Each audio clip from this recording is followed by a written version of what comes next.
What is up, gang? What is up, everybody? How is everyone feeling after, sweet goodness gracious, the events that transpired last night? Still too soon, but I was like, frick it, I kind of want to just avoid my other actual adult responsibilities for the day and just hop back on the tube and talk about it. Um, I was inspired actually because somebody in Dork Discourse last night in the chat had said they were like, go live after the episode, and I was like, that's not a bad idea. But there's I try to seize the window of opportunity. I'm grateful that the episodes drop at 6 p.m., Pacific time, so I have a solid ample time to watch the episode in a timely fashion and try to get it uploaded in a speedy manner, because we all know that's how the algorithm works. The sooner you get out your content, the better. So, if I wasn't immediately jumping from reacting to then editing, perhaps I would, it would be fun to go live after. But I was like, I'll save it for perhaps tomorrow when I don't really want to do whatever else I had on the docket today. So I just want to talk about that episode and see how everybody is doing. Shout out to the early gang holding down the fort. We had Sean, Charlie, Julian. I saw Josh, Jason Olsen. Let's go, let's go. Solid. Stanley's gang's all here. Gang's all here. Yeah, this is also a very, I gave like 1 hour's worth of warning. Lord Fowl, let's go, let's go. Yesterday was the day of revenge. Yesterday was the day of revenge. The day of, oh, yes. The day of the Sith. Sorry, I can't freaking read.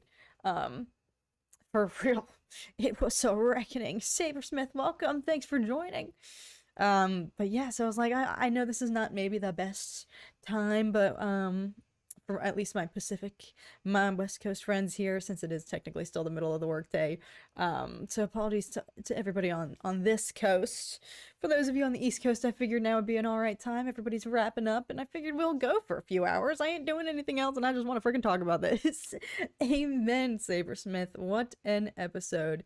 It certainly freaking was. I'm still a little bit in shock, and it was one of those, there are selective moments in the Star Wars, fan base where whenever I'm watching something, live, I should also disclaim, like, even when the episodes drop at midnight, midnight Pacific for us over here, it's still, I'm still usually able to stay up and watch it. So I'm especially lucky that, at least for us over here on the West Coast, I'm usually able to watch the episodes live. Granted, as a reactor, this is kind of, even if it was dropping at 3 a.m. for me, like for you guys on the East Coast, I'd probably still suck it up and find a way to stay awake or take a quick power nap and then rally. So where am I going with this? Oh yes, there are select, like, memory moments that I have in my journey of watching Star Wars live as they drop the episodes on Disney Plus, where you can just feel it, right? Like, even if you're watching it by yourself alone, you can feel that energy, like, oh frick, the fandom is probably going absolutely bonkers right now. Like, for example, Luke Skywalker showing up in Mandalorian Season 2, Clone Wars finale from start to finality. Clone Wars finale from start to finish. Entirety of that episode. I think that's what I was trying to say. I merged two words at once. Yeah, thank goodness they're keeping that 9 p.m. release time. And I know it's a very Americentric, complaint to have. Why can't we get it at prime time release? So I am very self-aware, and I acknowledge that that's how it comes across whenever, I'm begging for Disney Plus to return back to the 6 p.m. releases, which I think Ahsoka was the first show in which they actually started doing that, dropping the episodes at 6 p.m. Pacific. So yes, I acknowledge that for for those of us who then got lucky with the Acolyte release times, our friends, I think in, for example, the UK and Europe, we're not in favorable release range there. I think it's literally like the middle of the night for you guys when the episodes drop. So you get to like watch them in the morning, but then of course if you have school or work, then you have to wait the whole dang day. So I understand there's trade-offs for everyone, but last night, where I'm going with all of this was one of those, I feel like I'll just remember, one of those permanent core memories of, you can just feel it. You feel it in the ether as you're watching, and you know that everybody else is watching too at the same time. You're like, jeez, what is happening? The fandom is being collectively changed, altered forever. Another example is, I guess this one doesn't come to the top of my head because I literally was actually on set for Another Man's Trash, the short film that just came out on Amazon Prime that I made that plug video about. I literally was on set for that film. That's what I was working on when Kenobi happened. So I was so freaking salty because I was literally working all day long, and then I would get home and have an early call time the next morning and have to go into the city. So it was like, I cannot watch this for the life of me. So it was like 4 days, I think, before I was actually able to watch Kenobi after the fact. So that one doesn't come to mind as much, but it's still another one of those core moments similar to last night where you're like, holy frick, I'll never forget this feeling of just what the flip is happening. Ryan, what's up? Can't stay, gotta get up early for work, but just thought I'd pop in and say hi. Love the episode and your reaction. Have a good stream. Thank you, Ryan. And I do feel actually so bad because I had seen that you tweeted that things had potentially already almost been spoiled for you, which you raised a very good point. Something has happened. Maybe it's because those of us who are enjoying the Acolyte just can't wait to go online and immediately share it with everybody else, but I feel like there actually used to be a window of appropriately waiting for, okay, the episode would drop and then you would go on Twitter and put some feelers out, but there would be no spoilers necessarily for at least 24 hours or until like the next morning. Like, it feels like there used to be this window of safety and respect for everybody online, and with the Acolyte, that's just gone after the first few episodes, especially last night. So I actually felt so bad, Ryan, because you had tweeted that, you know, things had maybe already been spoiled for you within hours of the episode dropping, and I know I had been kind of tweeting some things, so I felt bad because my barometer is if I go online and I see other people actively tweeting spoilers. Many people also don't do spoiler warnings anymore. That used to be common practice, I think, that you would at least, if you were going to talk about it, fine, but put a big fat spoiler warning and then drop some spaces, press that enter button a few times to create some distance. My least favorite thing is when people put spoiler warning and then immediately they don't put any space between the said warning and the actual spoiler itself. So it's like all decorum and you know, in that regard, for trying to prevent other people from being spoiled has really gone out the window with this show, but I think it just is a testament to the fact that everybody collectively wants to just share in it and talk about it. But I apologize, Ryan, if any of my tweets were guilty of potentially ruining some things for you. I watched the episode, actually, admittedly not live. I was tweeting a couple hours after the fact, so I do hope, if I am guilty, I sincerely apologize. But your tweet was very important, and I'm glad somebody said it. I'm sorry that you had to be the one to be spoiled, but thank you for raising a really good point, which is that even in the midst of all of our excitement, we should be respectful of the fact that not everybody has been able to watch or access the episode, and they should still be able to tread online safely without having things ruined for them. So, thank you, Ryan, for tuning in. Elwood Blues, Daddy Josh, let's go. Thank you all for joining as well. Bird Church, Sabersmith. All right. I've been neglecting the chat, going on some random rants. So let me neck snap, boom, dear Lord. How about that episode, man? I know, Daddy Josh. Josh says, I've seen some spoilers and just thumbnails. Oh yeah, YouTubers are the biggest. They commit the worst spoiler action in thumbnails, particularly. We're the worst offenders. I always try not to, and I usually before, let's go, Yap Sesh is here. Wait, yes, guys. So I was gonna say, I'm only gonna stream for a couple of hours, and then I'm gonna hop off and share the link to the Yap Sesh podcast. They're having their Star Wars spelling bee today. I think it's at 4 p.m. Pacific, 7 p.m. Eastern, and I'm gonna go hang out in that chat and see everybody's brains be absolutely blasted by, I think the theme is they're doing Star Wars themed like words. And if y'all have ever done a spelling bee, I feel like that's one thing we have all collectively maybe done or been subjected to against our will, like at some point in middle school.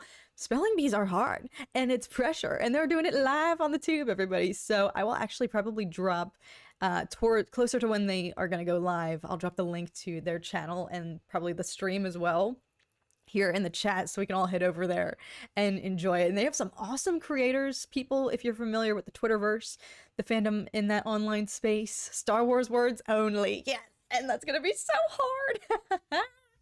That is gonna be so difficult, but I'm so ready. It's gonna be so entertaining. But yes, if you guys are involved online in the Star Wars Twitter space, many great content creators and fans from over there are going to be on their channel. It's actually going to be a party, so I'll be hanging out in the chat over there, enjoying every second of it. Thank you, Yapsash, for joining. And if you guys haven't already, I'll actually post a link to it in my community tab page. Our podcast went live on Monday, our episode recapping episodes 3 and 4 of the Acolyte, and I was so honored that they let me hang out and chat about what I think were two very important episodes up until here, episode 5. 80 edits, what's up? Gang's all here. My friends are all here. AD, the people miss you. Everyone's asking me, is Alex safe? Is he all right? And I have to constantly say, yes, he is. She is. Come back to the interwebs. So thanks for popping in and gracing us with your presence.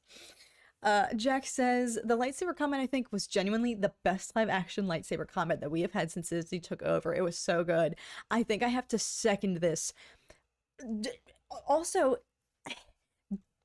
just the combat alone was stellar, was obviously phenomenal, but the actors and performers themselves, it really looked like everyone was doing their own stunts, doing their own thing. Particularly Jackie, rest in peace. That had to have been calculated for them to have her absolutely shine, absolutely kick butt.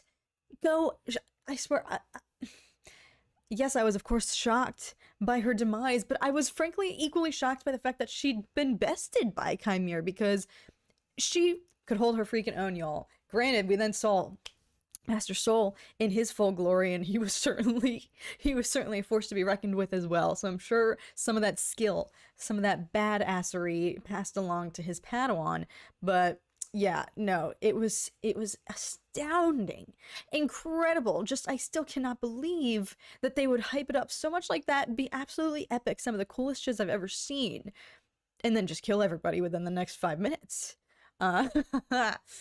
Yapsesh says, we can't wait to have you on again sometime. Please, literally anytime, I would be honored.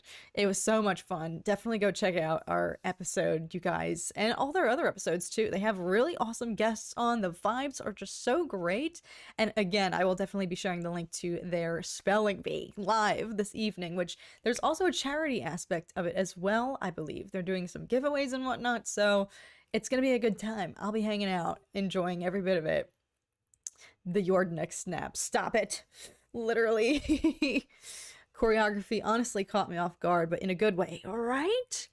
Because, you know, obviously also I think the way that they had set this up and split these episodes up, you have the week's worth of anticipation, which kudos to them, because yes, you guys know I had been praising that I thought that cliffhanger was very bold, the audacity, but I respect it. I respect the gall to leave us off like all of that and have us then just be brewing for a week. But at the same time, I didn't consider, like, I'm excited no matter what. You guys know that Star Wars, they don't have to prove anything to me. I'm gonna just be watching regardless. But it hadn't really occurred to me that when you set yourself up, when you distance it, when you keep people waiting a week like that on the absolute edge, you know, just festering, boiling, trying to debate what could be going, who could Darth Teeth be, everything like that, who's gonna make it out alive next episode, then you set the bar kind of high for yourself. But they freaking lived up to it. Like, it was just everyone, A-game, brought their absolute freaking A game. They pulled no punches, so it was just absolutely wild to have then just been like waiting on the edge of your seat all week and then immediately dive into it, and everyone's getting absolutely dunked on, but it's also like amazing. I was conflicted because I was like, the Jedi are getting absolutely skewered right now, but it's still so freaking cool.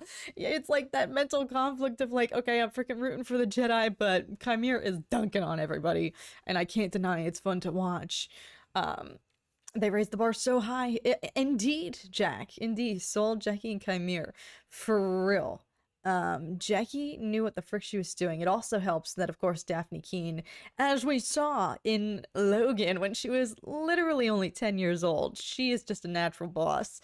And I believe is she like a black belt? I know that she has martial arts training under her belt, and it was clear she freaking had that when she was, again, like 10 years old in Logan. She's been a boss since childhood, so she totally freaking brought it.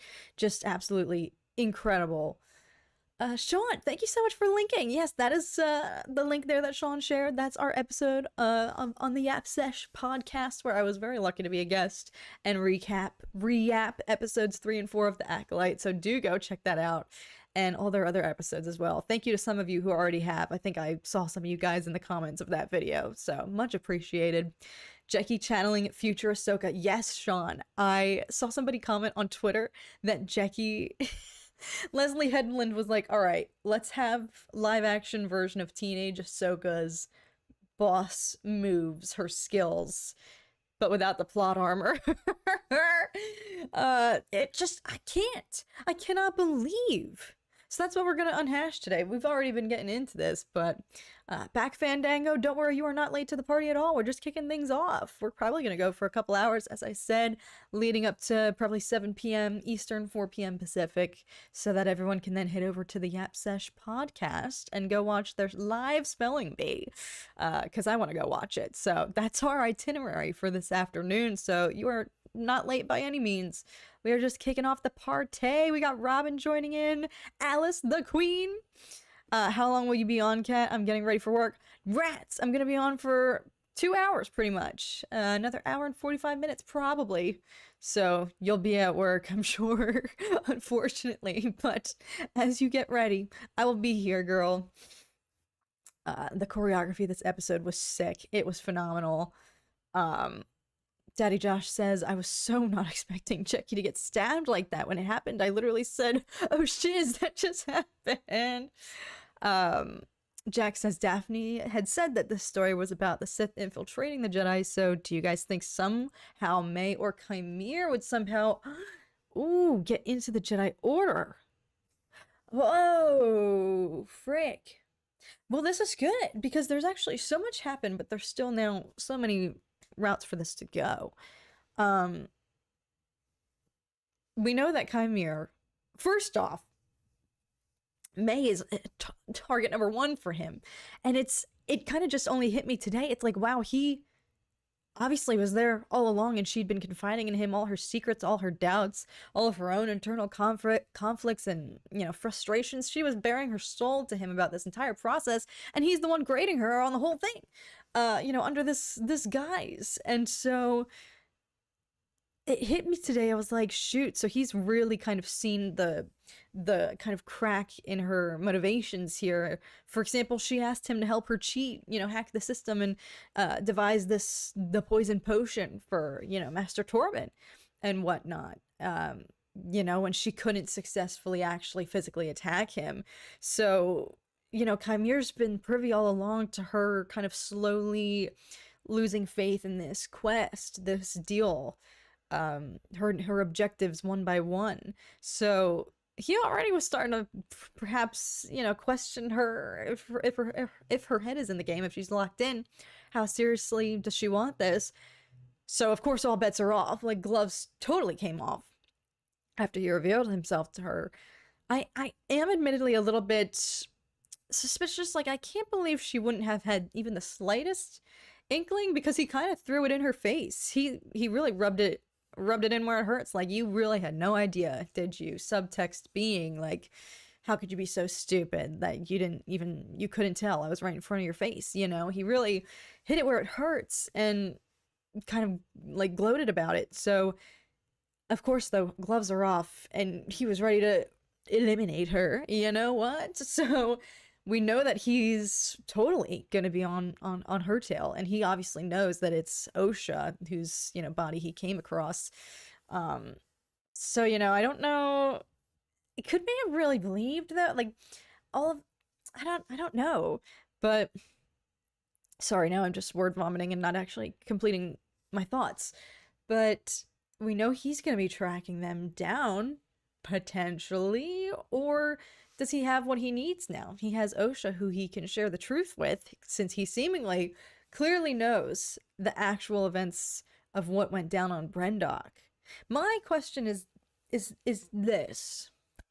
Open to y'all's theories. That's why I wanted to chat today, because there's so much to theorize and prophesize about. The question is, when he comes across Osha's body and force revives her, force heals her, he says, you know, like, what miraculous beings we are, you know, like, or was it, that was citing, was he citing the Sith Code? I think I read that actually on Twitter.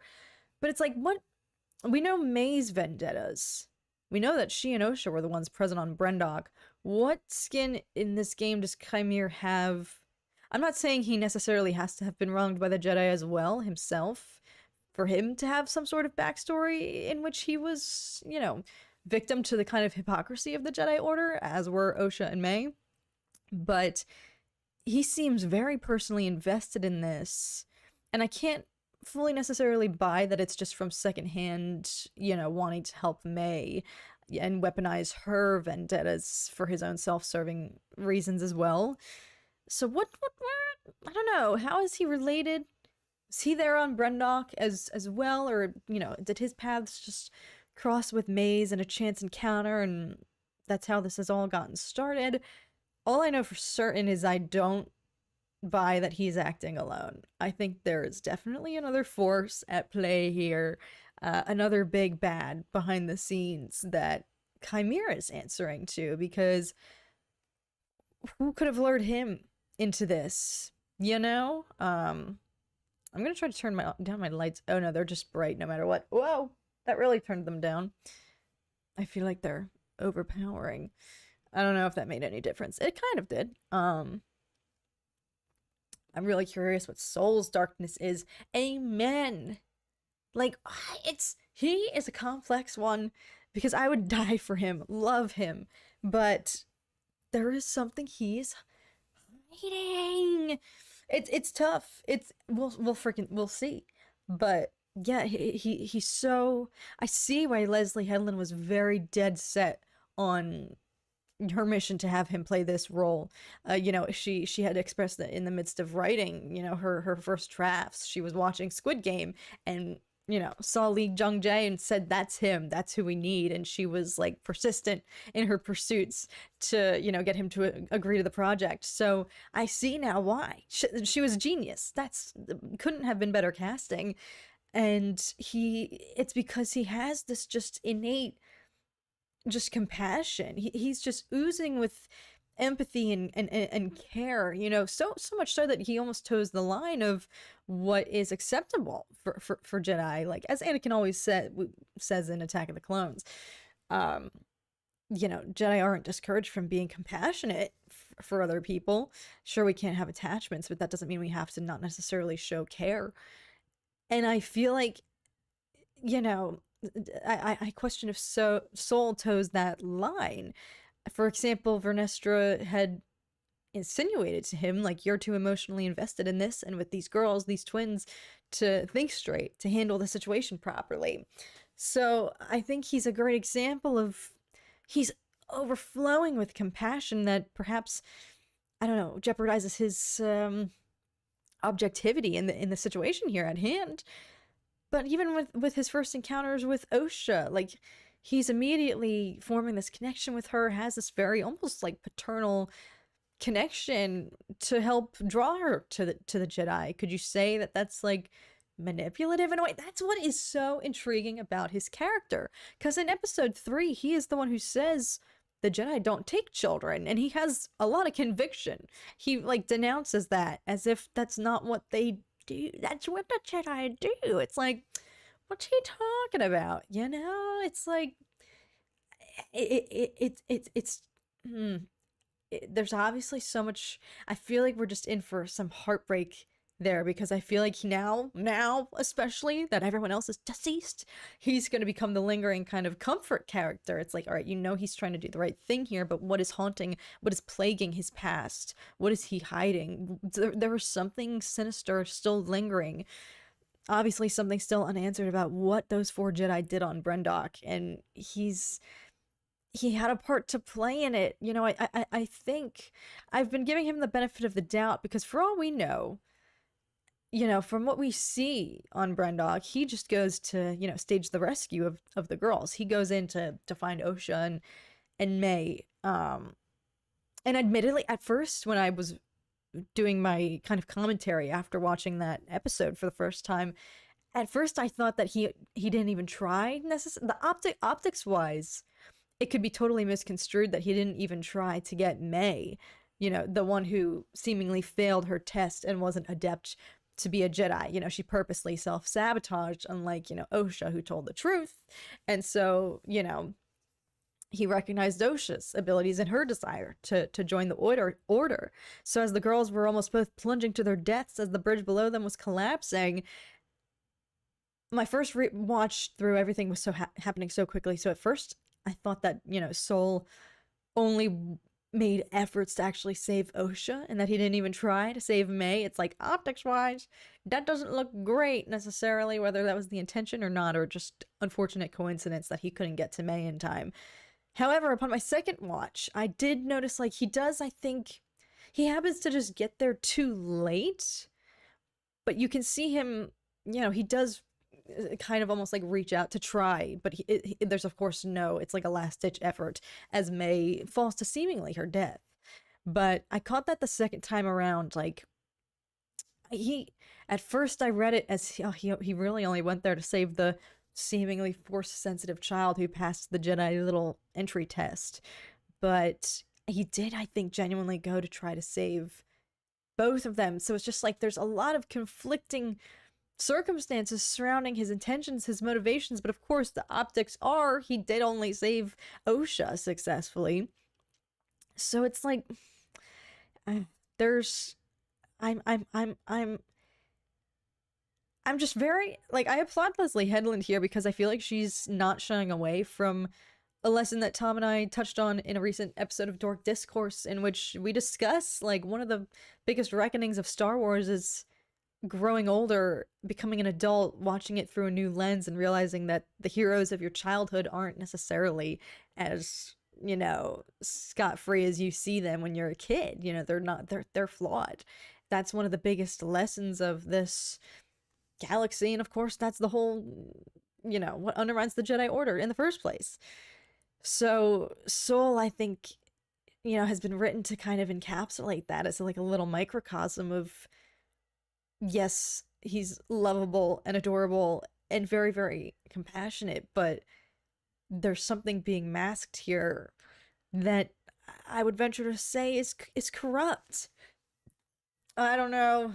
All right, I'm gonna read some chats here. I've been rambling, but there's just, this show has given us so much to theorize about, discuss. All right, I'm gonna do a fire round. Will everyone in the show die in order to keep the Sith a secret? That's why I'm like, is Soul even gonna... There's still ways in which Soul could not even make it back to Coruscant to share what has transpired here.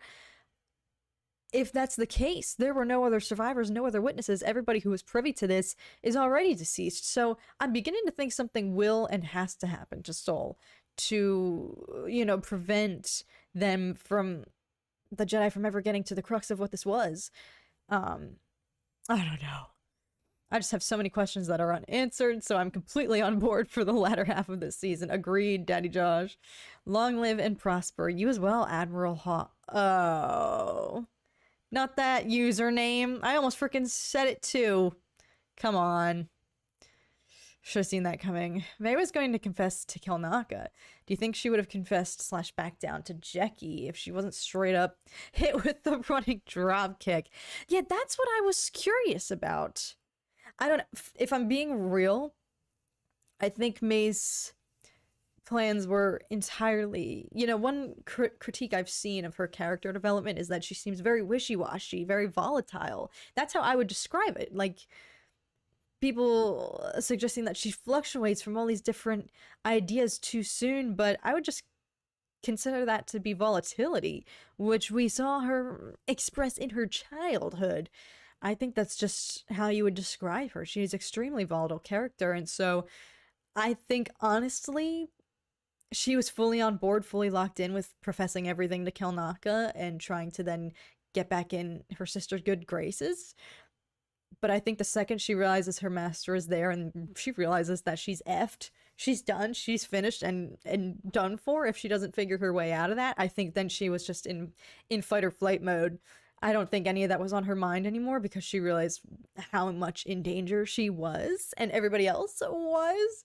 And so I think she snapped back into the acting in her self-interest, self-preservation. So I did question, when Jackie first attacked her, why, if that was still her wish, why would she have fought back so viciously instead of surrendering to Jackie and explaining her intentions or trying to team up with her to be like, hey, my master is gonna freaking kill all of us.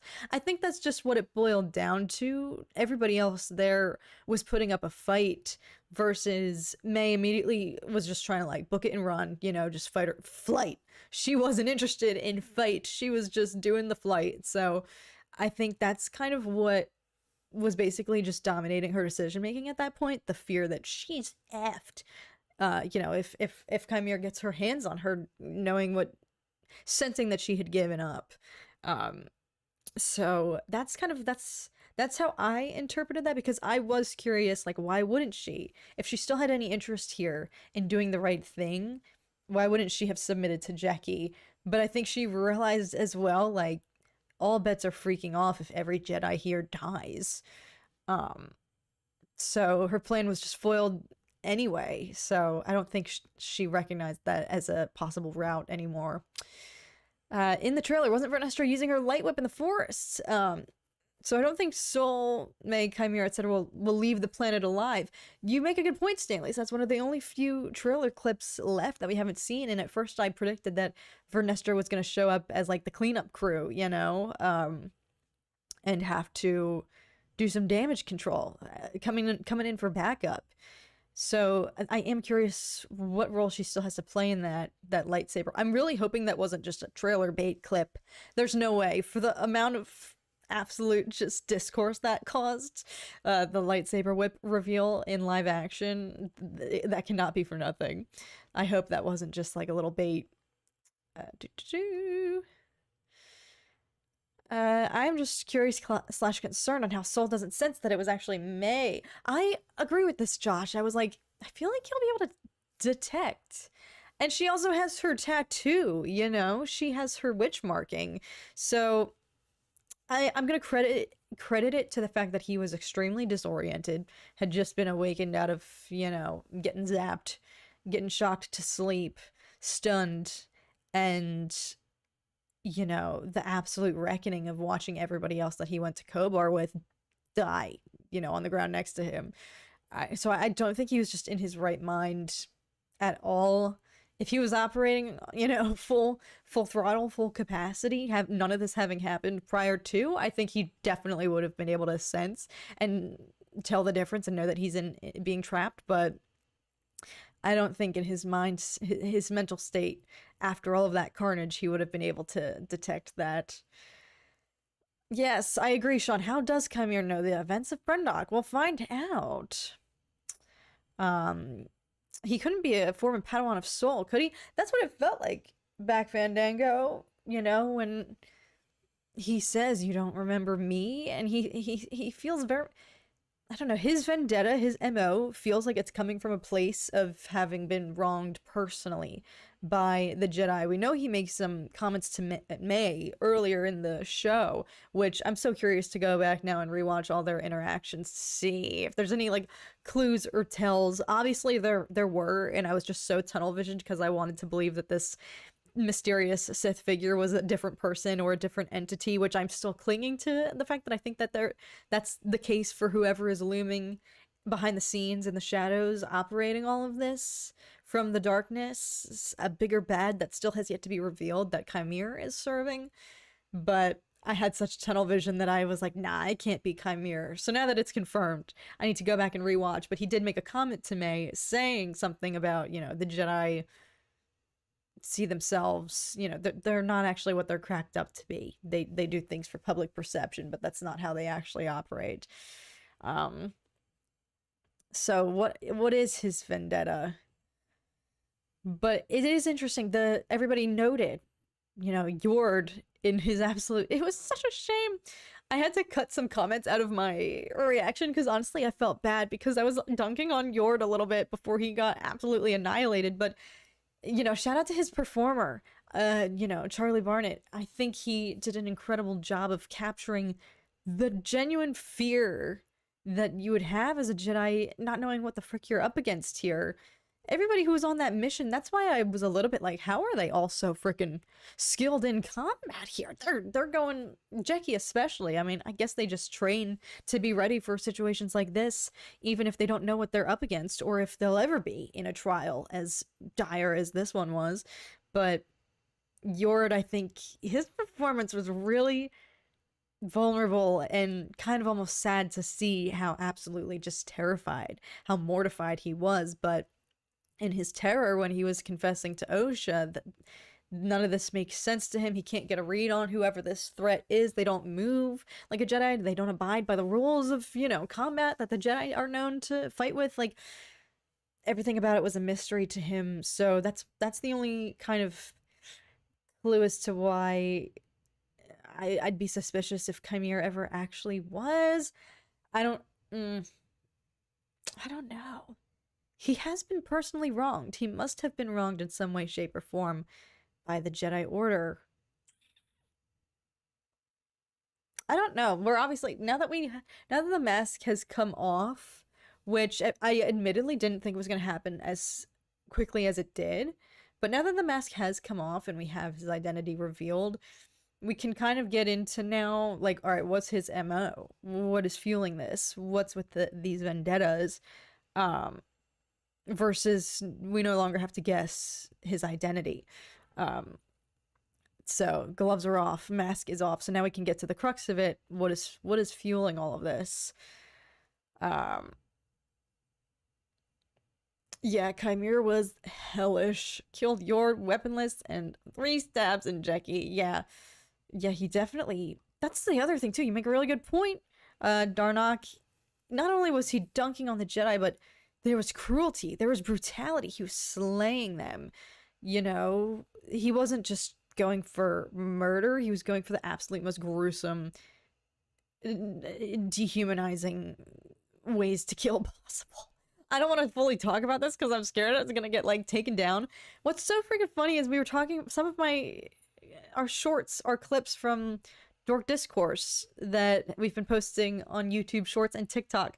They got taken down on TikTok because we were talking about, like, Sith annihilating people, and I think that that clocked the user agreement, the community guidelines. So I'm scared to say that Chimere was absolutely just obliterating everybody in his tracks. But he was, and it wasn't just he wasn't out for. He was out like for cold-blooded. Just murder. I gotta find a censor word to replace it with so this stream doesn't get clocked. I've been thinking about this all day, says F. Trevino. Oh, terrible writing. Flashlight on a Sith and taken away by big bugs. Listen, I'll be frank, I'll be real. I always encourage y'all to share your opinions, if you can do it respectfully. If I'm being honest, though, I try to see eye to eye with everybody and listen to what everyone's critiques are, but for once I kind of just can't entertain that after this episode. Please don't take that personally. That's kind of what I've just had to establish for my own sake, because I totally encourage and welcome warranted, genuine, respectful criticism. but I kind of, there's been so much of it that hasn't been backed up, you know, that I can't entertain it any longer, especially because I enjoy the show and I thought the episode was electric. So I'm gonna just hold that peace and let y'all think whatever you want. Again, please don't take that personally. I know that's probably how it came across, but that's just the blanket perspective I've had to take for all of this. All that said, though, I'm genuinely sorry if you still feel that way. Thank you for at least giving examples of what you didn't like, versus so many people have just been coming on to the channel and just saying this is garbage, this is trash, and leaving absolutely no proof or evidence. It's like, all right, if you're gonna make a statement like that, then back it up. Tell me why you see it that way. Just like whenever I say in my commentary, I try to back up why I think this is awesome or why I think it's incredible, and I try not to just make blanket statements. So thank you for at least sharing what you disliked. Not everybody's been even having the energy to do that. So if Kamir was being trained by a proper Sith, he would have been indoctrinated. The Jedi are all evil. That's how he felt. He was like dehumanizing them. He called Jecki an it. Like he was rubbing salt in the wound. He was skewering them. Like he has something out for I don't think I don't know. We'll see. Little surprise stream action. Indeed, Danny. Very impromptu. Can't wait to catch up. Loved episode 5 and even noticed some of the fans admitting that it was fire. Great saber fights, amazing deaths. No, that's what's been interesting. I even have been getting comments, like, from people admitting, like, I haven't been necessarily sold on the show just yet, but this episode won me over. Like, I'm so happy to hear that from some people. That's how you know that it was a fire episode. When some of the doubters were like, all right, that was pretty cool, not gonna lie, that was pretty interesting. Where are we?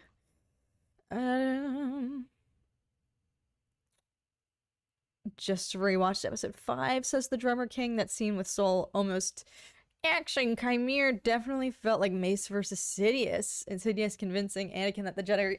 That's a really very good comparison. Good parallel. Oh my gosh, I didn't even notice that. But that's so true. It's like, you know, the gloves came off. Gloves really came off. Soul was using bare fists. He was ready to kill this man with just his hands. He is a weapon. And so... you know, for Osha to be witnessing that, and in the moment, you know, she comes out, she's not even a Jedi anymore. She's not even abiding by the Jedi creed, the Jedi ways. And so she, of all people, could have given him the permission, the go-ahead to be like, do it, end this man who just annihilated everybody here, all of your friends, your Padawan. But, you know, the fact that she stopped him, even after she had forsaken the Jedi Order, she was the one to help steer him back to it. But he had that moment of weakness. Like, in his fury, he was ready to absolutely, you know, commit anti-Jedi acts of violence. And it was very reminiscent of, now that you mention it, yeah, like Palpatine being able to weaponize that to twist Anakin, to be like, look, this is who you're working with. This is their actual true intentions here. We need to stop this. Generic Man, thank you so much for the super chat. I appreciate it. Really cool how Kamir had cortosis in his helmet and bracer to shut off their sabers. They turned something from Legends canon again. Smiley face. Yeah, I, as somebody who didn't know what that was, I've been educated on it today, seeing people share how cool that is on the Twitterverse and whatnot. That is really interesting. A very interesting element, because I was curious. So much was happening all at once, so I didn't even recognize that it was his helmet and his like armband there that was disabling their sabers temporarily. So that is a very interesting, that was something really cool to see, and I love it. Like, introduce new things into the canon, new challenges for the Jedi to have to overcome. I think the storyline's weak, but this episode definitely had more promise. I'm happy to hear that. I've been enjoying the entirety of the show so far, and really honestly want to go back and rewatch everything now that we have some more answers midway through the season here. But that's very fair, but I'm very happy to hear. I think you're not alone in that. I think a lot of people are a little more interested after this week's episode. Um, do, do, do, do, do, do, do. Do, do, do, do, do, do. Where are we? Voice change when Kamir said hello to May when he was unmasked was hilarious. Yeah, that's a really good point too, because I know this actor, Manny Jacinto, is in The Good Place, which is a comedy from what I've known, and I've never watched. But when Tom and I were just binging as much Acolyte content as we could, we were watching a lot of the videos from the content creators who were able to go tour Lucasfilm and speak with Leslie Headland and hear, you know, her share her casting choices. And apparently, according to what some of these creators were saying, she expressed to them that she was able to get, she handpicked everybody. She had a vision for every cast member, every character she mentally assigned, and was able to get all of her first choices allegedly for the cast. So they pointed out, I was watching, we were watching Star Wars Explained, their video talking about their experience, and they had stated that they watched The Good Place, and this actor, his role in that is kind of like a really silly kind of character, and so they were curious as to how that would extend into this. So that had always kind of been in the back of my mind, which is why I was curious, you know, if this is Chimera. It's harder to, not that it's harder to buy it, you know, it makes it all the more absolutely terrifying and kind of creepy in a way that his demeanor as Chimera, if that even is his name, his alias, his stage name, you know, it makes it all the more horrific that he can switch it on and off and then shift into this absolutely just demoralizing weapon machine, just taking names. So but yeah, he I think it works because it made it all the more terrifying. And you guys know I always say this about villains or antagonists or morally, you know, questionable characters. I always find them the slightest bit more horrific. It's more unnerving if you see that they're capable of humanity. So when he does have those moments of humor, it's like, oh god, it hurts. It makes it all the more just terrifying. Isaac, yes. Jackie is not it because she is defined by what she survived. That was so freaking cruel. How could they have her out here spitting absolute facts about life and the cycles of life and joining the Force, and then they made her freaking, god, cruel. Just cruel. I'm lurking in the background until I get to work. Thank you, Queen Alice. I'm honored that you could be here. I also think somebody on the Acolyte team has been watching Revenge of the Sith, as there are a lot of comparisons in this episode. Well, we know that Leslie Headland herself is a major Star Wars fan. So, you know, I think there's a lot of homages. There's things I didn't even notice. Kylo Ren's theme, you know, with Chimera lurking over Osha's revived body. I didn't even notice that until Tom pointed it out to me. He immediately watched the episode again. I couldn't. I could not bring myself to rewatch it. Even as I was editing it, my reaction, I had to like turn my brain half on, half off, because I couldn't. I still can't believe that anything that happened actually happened. And that's what's funny. You guys know, for example, there I was comparing this week's viewing experience to like other absolute just highlight core memory moments of watching Star Wars live, such as Mandalorian season 2 finale with Luke Skywalker showing up. And, you know, I think I've expressed to you guys before, whenever I watch an episode as amazing as that, I always just, it doesn't feel real. It feels like a blur. It feels like a dream, and like I'm gonna go to sleep and wake up and it's no longer gonna be on Disney Plus. Like it's just gonna be erased, like wiped from the face of the earth, like it never happened, because I just can't believe it's so good, you know, like I'm just in denial that this exists. And that's kind of how the reverse of how I felt about this episode. It's like, I want to wake up and have this removed from Disney Plus because I don't want to believe that it's real. I don't want to believe that it happened. that they're doing. Um, yeah, no, my brain is still, that's why I was like, I think I need to just stream today, forsake all of my other responsibilities, whatever I actually had on my docket for accountability today, and not be productive and just rehash this with you guys and see how everyone else is feeling, just for myself also to try to digest. I knew this episode, like, I was so excited. Leslie herself had said that this was her favorite episode. It also was kind of nice because we were all on the same playing field going into this as a fandom collectively, because many reviewers and, you know, critics or journalists or whatnot were able to screen, I think, the first 4 episodes. So people have been like casually dropping hints or, you know, alluding to what could be in store, you know, each week without, of course, breaching, you know, any details or anything like that. But this was the first week where we all were going into it on the same playing field. Nobody knew what was in store. So it's like, I knew this was going to be good, but I didn't realize it was going to be on that like level. My brain still just cannot comprehend it.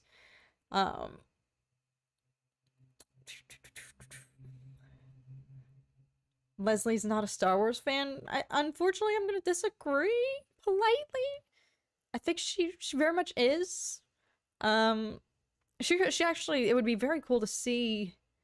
She had said she wants to like integrate or do some like Old Republic stuff, and that's like, you know, she was talking about integrating Legends elements into this show here. Like, I feel like is that not one of the first times we've seen like a Legends kind of reserved thing for you know, come to fruition in live action here with the cortosis, the armor and whatnot. I've read that she wants to change Star Wars. I don't know about that. I don't know about that. I don't know. I think, again, I keep referring to the content creators who were able to go to Lucasfilm and have like a round table with her, and she was sharing her, you know, her experiences creating this show. Like, I think it was Molly Damon from Star Wars Explained who said that like Leslie was getting emotional sharing about it with them. So that to me, you know, I feel like I also appreciated that in her writer's room, she made an effort to bring in, kind of for like accountability purposes, to bring in somebody who had never seen Star Wars before, which I know that caused like a big hoopla online, because how could you have a writer who is not privy to Star Wars? Not, it's like you can I think you can have one person in a room full of other experts and fans who know what they're doing, who know what they're talking about, who are passionate about this subject matter.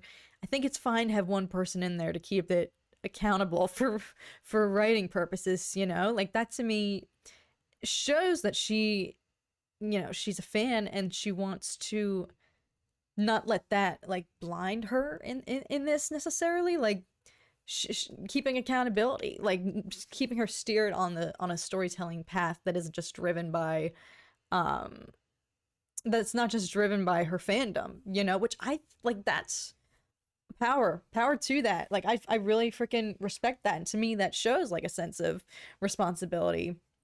Yes, Charlie, you know the video I'm talking about. Yes, Kyle Katarn's reaction to Dave Filoni entering that room is priceless. Yes, no, that's a very cool image on there. On, I think he shared it on his YouTube page and Twitter. Yeah, it was very fun. Tom and I like binged all those creators who got to go and vlog it and share their experience. We were watching like all their videos leading up to the release of the show. Durotan, I love this. I feel like you're the first person I've seen say this. The Acolyte's one of the best Star Wars shows ever made, and I can't wait for the next episode. I'm so happy. That makes me so happy. I mean, I'd be the greatest fan of some of the writing on this show, but the fight choreography has been pretty good, and this episode was the peak of it. Agreed. Nothing like what we've seen. Granted, also, you know, this is one, like, power to this show, because I think a general consensus from the fandom has been there's been a lack of course, Jedi content with the Disney Plus live action shows. And I'll be the first to advocate for the fact that there's so much more to the Star Wars universe, so many other stories you can tell, other characters that you can explore that transcends beyond just the Jedi Order. Obviously, though, that said, the Jedi are some of the coolest freaking parts of Star Wars, some of the most beloved parts of Star Wars, and so if you know, to not have this being one of the first shows. Granted, of course, we had Kenobi, and there were snippets of some more Jedi action in that one, but this is really like the first. This is the first live action show, you know, peak Jedi content. So there's a lot to live up to there. And to come out of the gate with the choreography here that they did. Also, and just the stakes of it all. Like for me, I feel like, you know, it's very easy for, like, I don't know. I love what it established because, yes, you can make the argument, like, which I think this does ring true. The Jedi were so caught off guard. They've never faced a threat like this, let alone, you know, in combat. You know, it's like 10v1 and they all got wiped out. Clearly, they're not just dealing with just any random Joe off the street, you know? But I feel like even in the midst of how blindsided and unprepared they were for this threat, to then see them go all out, fight to the literal death, right? To the death. In the ways that they did, you know, my mind just keeps going back to Jackie because she was just phenomenal. And she was the freaking youngest one there. It's like the Padawan survived longer than most of these fully grown Jedi Knights. But that was a testament to me of, like, just how boss the Jedi really are, that even though they've never faced something like this, they're giving it their all. It raised the stakes. I think that's what I'm trying to say. It became life or death. Like, that's truly what they were fighting for. They had no idea what they were up against, but it very quickly became life or death. And so that just takes the stakes and goes, pew, makes it so intense. So I am so curious if and when Soul will make it back to Coruscant, showing up the lone survivor, you know, like the reckoning. I don't know. I want the satisfaction of the Jedi admitting that they were in the wrong for trying to keep this on the down low, trying to keep it secret, keep it safe from the higher council members, but I don't think we're going to get the satisfaction knowing the hubris of the Jedi that they would admit that their decision led to the death of all these Jedi Knights, you know? Nightsaber, what's up? An amazing episode, says Epic Dude. I'm happy to hear you say that. Hand-to-hand combat here very much felt like Jackie Chan, Bruce Lee, and Jet Li would do with Star Wars choreography. Yes, it was just, it felt so different, too. Like, that's what's so incredible about the combat in different eras of Star Wars, and why I'm so glad that they're branching out to new things, new influences from the martial arts world, because I feel like the combat is very clearly defined to have different kind of tones and like a different signature over the eras of like prequels combat versus sequels duels and whatnot, and original trilogy, of course. All I'm gonna say is I think Leslie does know Star Wars. That's all I'm gonna say. I'm not disagreeing with you, Julian, and I do think it's good to seek out other opinions. My personal opinion is I think she knows and respects Star Wars. And again, I know I keep bringing it up, but the biggest thing that speaks to me of why she respects it so much is she had somebody in the room.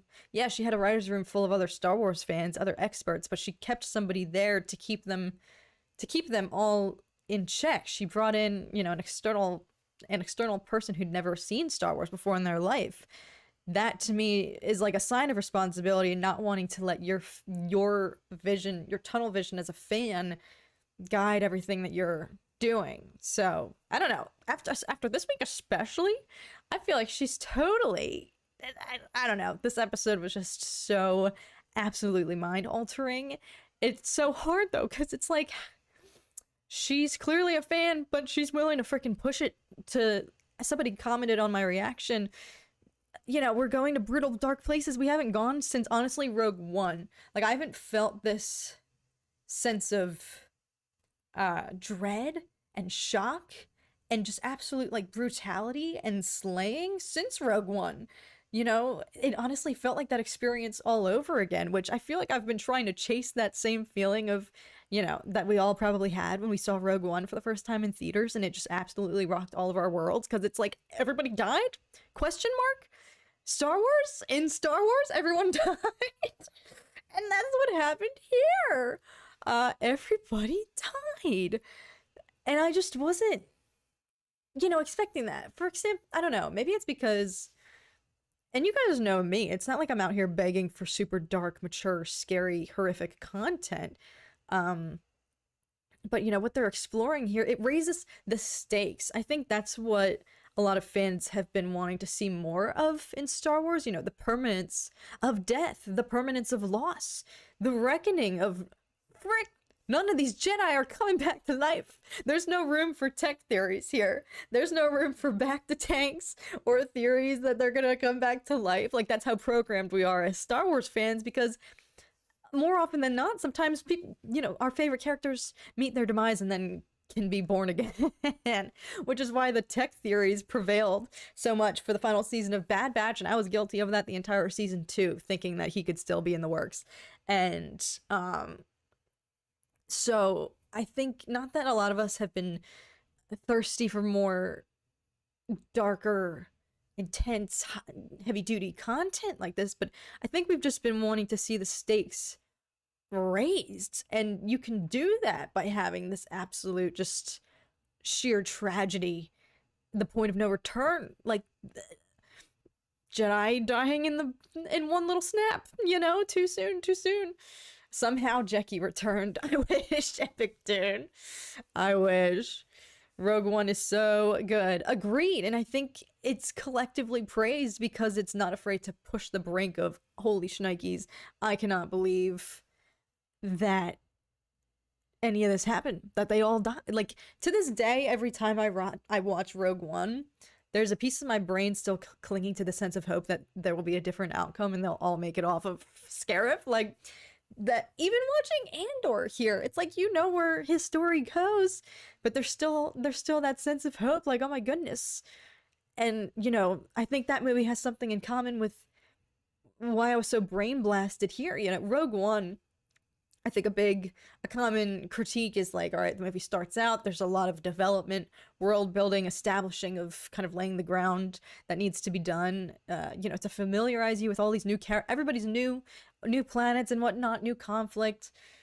But after it does all that, within the span of a 2-hour-long movie, you're absolutely just traumatized by the end, when they all reach their fateful demise in the name of this cause. And you're just so brain blasted as to, how did I go from not knowing who any of these people were to suddenly I'm like, what the frick just happened, And that's kind of what happened in this episode. I was like, after I got over the initial shock of Yord and Jecki, losing their lives here, it's like, how they were only in this show for 3 episodes worth of screen time, but I'm over here, how did I go from not knowing who these people were to 3 episodes later because they weren't in episode 3?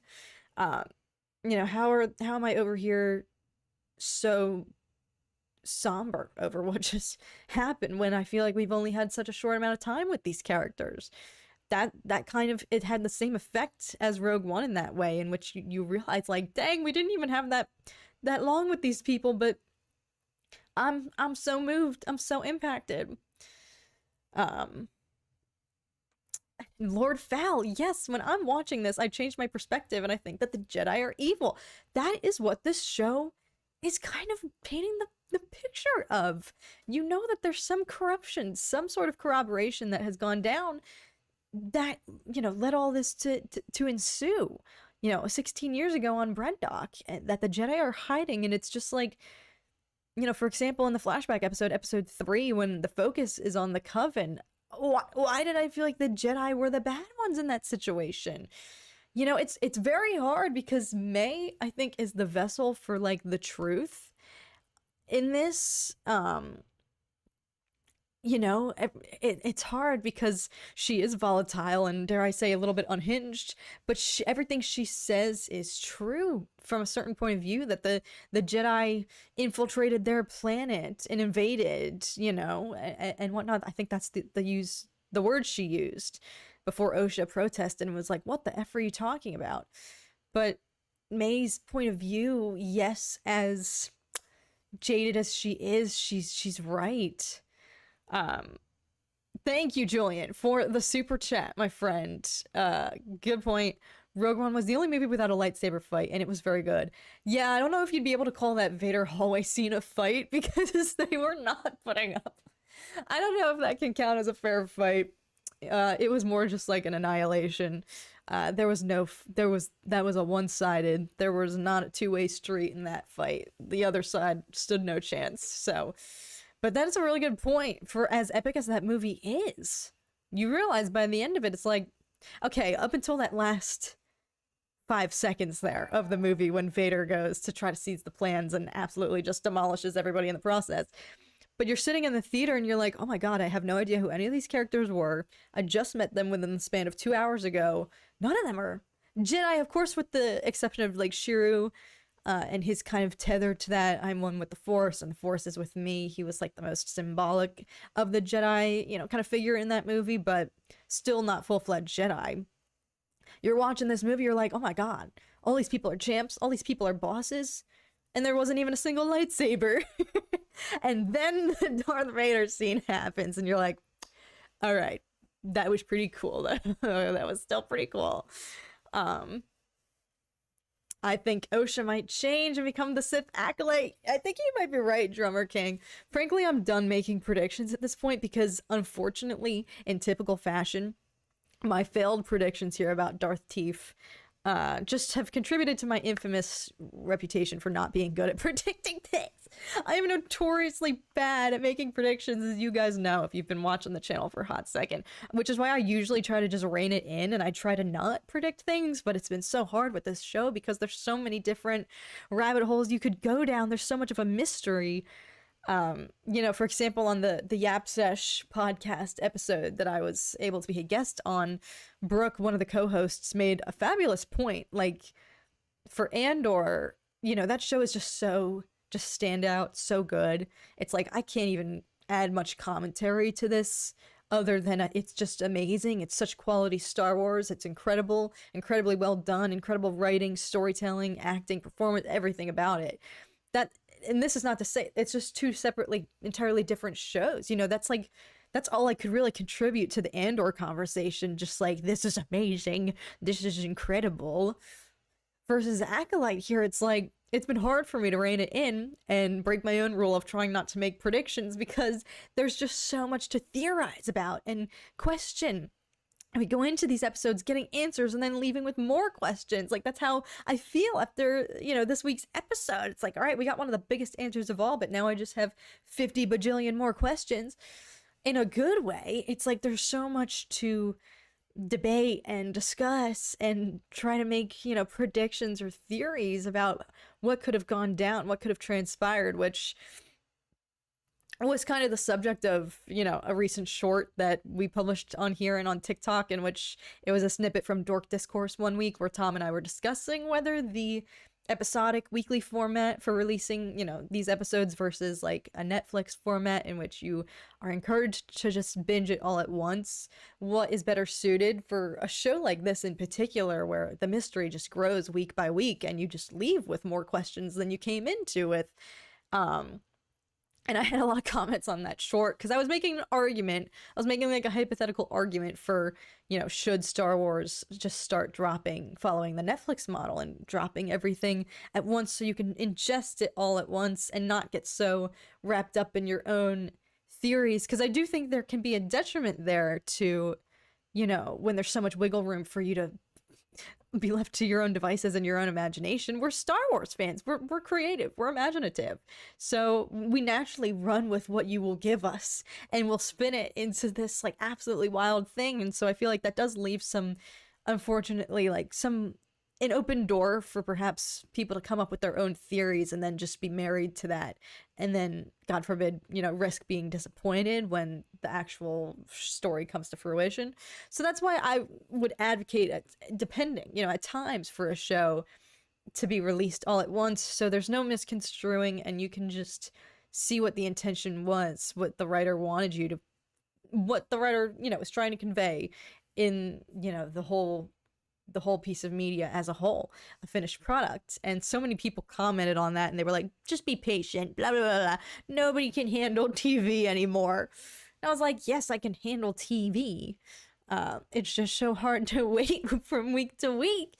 And when I'm bad at making predictions, I hate my own prediction. It's just getting absolutely proven totally wrong 90% of the time. Have I ever made one correct prediction in the history of my reactions and commentary and reviews on this channel? I don't think I have.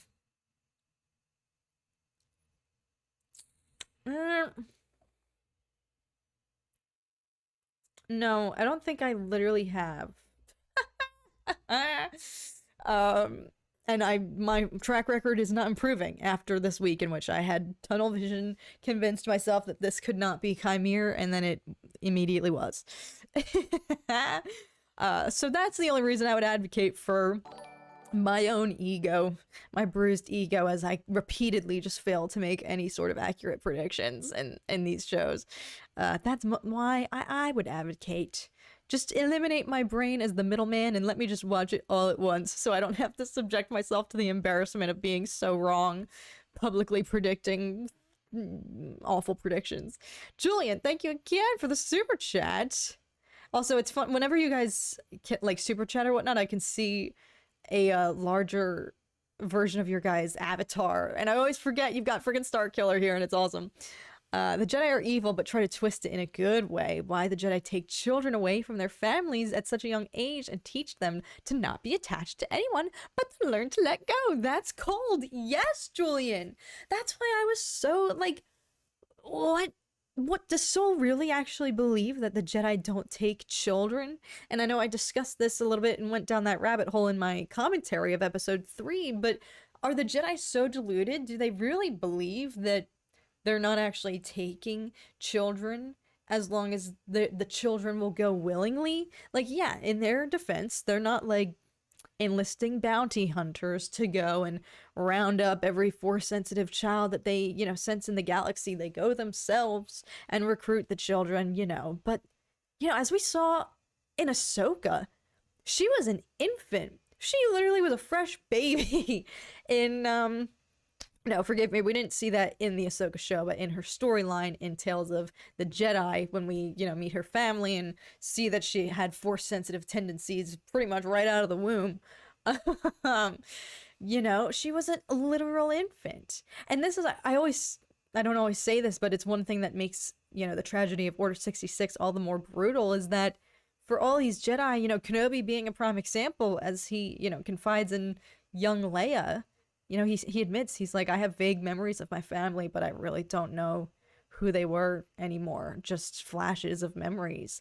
It's like, all right, one, you're gonna take infants before they can even form solid memories, solid concrete core thoughts, and then, of course, raise them. Yes, the Jedi couldn't have foreseen that Order 66 was gonna happen, but that the biggest tragedy of it all is that all these Jedi who were taken from their real families, and I don't like to use that term real, because I think very much that you can have an adoptive or found family, of course, and I think the Jedi is the found family for a lot of people, as it probably became for Osha, even though it's clear, she eventually left because she had a lot of resistance and lingering grief and whatnot after losing the Coven on Brendok. But for all these Jedi, for then Order 66 to transpire, it's like they don't even have homes to go back to. They don't even know who their real parents are, that they could have gone home like a kid after college semester, wrapped up and been like, all right, well, that was awful. We all got absolutely obliterated, but at least I can go to my mom's house. Like, no, they don't even know who their families are. So it's like, your point is so true, Julian, and I think that's what this show is trying to highlight and put a spotlight on. And somebody commented this, I think, on my episode 3 reaction, who the Jedi just strolled into the Coven's fortress on Brendok like they freaking owned the place. I'm telling y'all, the way, the tone, the vibe, the way that episode had been set up, and we were only hearing like about the Jedi from third person. They were the kind of the foreigners here, the threatening entity that was invading this Coven's space and whatnot. Like, the entire tone of that episode, you just feel bad vibes about the Jedi. They just feel questionable, sneaky.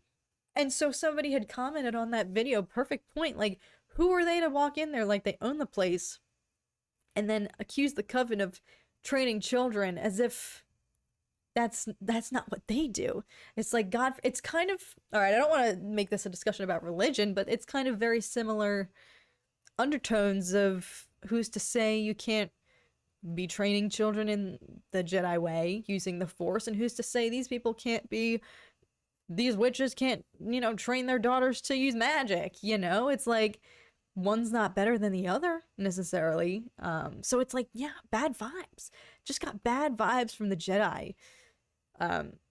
Honestly, kind of the entire, like, not the entirety of this show, but like particularly after episode 3.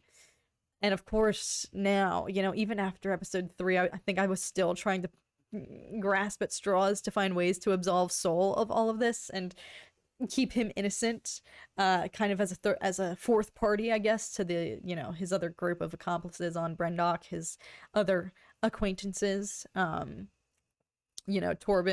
Kelnaka, and Indara. So, but I'm beginning to think, that one piece of hope I was clinging to, that perhaps he's just innocent in all of this. I don't buy that anymore. I don't. And he is presented here as this epitome of a perfect Jedi, with this huge heart and this good soul and so compassionate. But even he has something on his hands, some guilt haunting his past. How would you feel about longer form animation from the EU and novels getting made? I believe that it could coexist with canon and give alternatives to it. You're onto something, Nightsaber, and I think that could coexist similarly to how Visions does, for example. I think Visions was not that it wasn't deemed not canon, but I think it's just implied, it's presented as this isn't part of the core concrete canon structure of Star Wars, so that you don't have to feel like these stories are necessarily contending with it. I think that was more kind of a device in order to let all the respective studios and new storytellers come into that and have just ultimate freedom and not have to be constrained to the Star Wars canon. But it only fleshes things out even more, and there's so many. I think a lot of us would agree some of these 10-minute short stories in animation from Visions would serve perfectly for longer form content. Some of those characters and seeds that they planted, and I don't think those stories existing and being labeled as not canon contends with Star Wars as we know it in any way, shape, or form. I think it's a fun, I don't know, not that it makes it like lower stakes knowing that it's not canon, but it exists perfectly fine in my opinion, and if anything acts as like a really imaginative supplement to what we know as the canon, and just suggests some new ideas beyond what we know of the existing realm of Star Wars. So I totally think there's room for longer form, like, animation. Y'all, we're out here. I've been distracted by the Acolyte, but notice how there hasn't been an announcement yet following up on Bad Batch finale that there's any other animated productions in the works behind the scenes right now at Lucasfilm. I'm getting nervous, y'all. I do not want Bad Batch. This is not to discredit, but the Bad Batch finale, the way this is going to sound, that's not how I mean for it to come out. I just don't want that to be the end of the line here for Star Wars animation, please. I know we're getting Tales of the Jedi, Tales of the Empire, whatever the next installment of that might be. It could be anything since they're doing the kind of anthological approach to it by season, but that was only 6 episodes once a year. I can't sustain off of that. I'm freaking selfish, y'all. I freaking need more. I need more than that. So there hasn't yet been an announcement or anything that there's anything else in the pipeline, unless I've missed it in the midst of all the Acolyte excitement, that there's anything else animated in the pipeline from Lucasfilm Animation. And I hope that gets remedied, or perhaps, you know, they're waiting for Acolyte to finish up before they announce, you know, what could be next. But yes, Charlie, the Ronin storyline was so freaking good from Vision Season 1. So I hope that there's some more animation. I think if Osha finds out about Soul's past, she will feel betrayed in some way, says Drummer King. 1000%, which is why I believe some of y'all when you say you could see her becoming the new Acolyte. Everything she's ever known, the circumstances of how she has been literally governing her entire life, you know, believing that it was her sister, her own kin, who led to the absolute just elimination of her entire family. To go almost 2 decades, it's been 16 years, to go almost 2 decades thinking that's the truth, and then to learn that it was the Jedi all along who took you in and took you from that family, and then, you know, cleaned up their tracks on the way out and happened to partake in the elimination of all of them. Yeah, she could snap. She could snap. I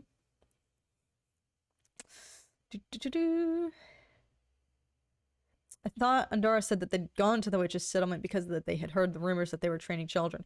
Yeah, could that be why? Which is like, why? Who are the Jedi to march on in there? Like they own the place. Especially since Mother Anastasia was like, we're not part of the Republic. You don't have any control here. You don't have any dominion over here. Yet the Jedi still persisted. You know? I don't know. They didn't have any rights there.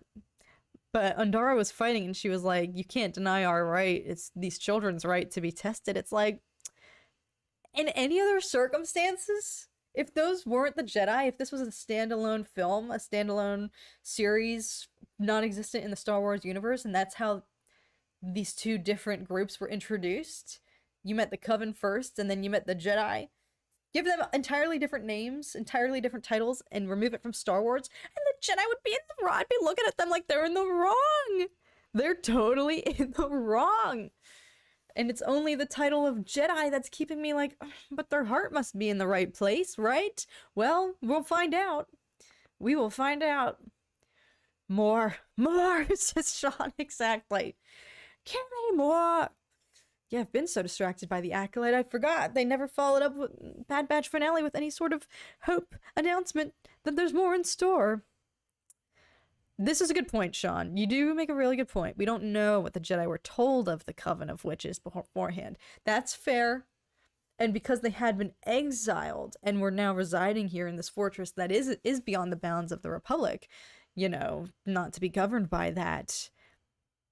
Yeah, all right, that is very fair. It's like, okay, what was their recon? What were they told? What do they know, if anything, of this exile? What's their perception? How does that contribute to how they perceive, you know, these witches to be? So that is fair. I will give you that.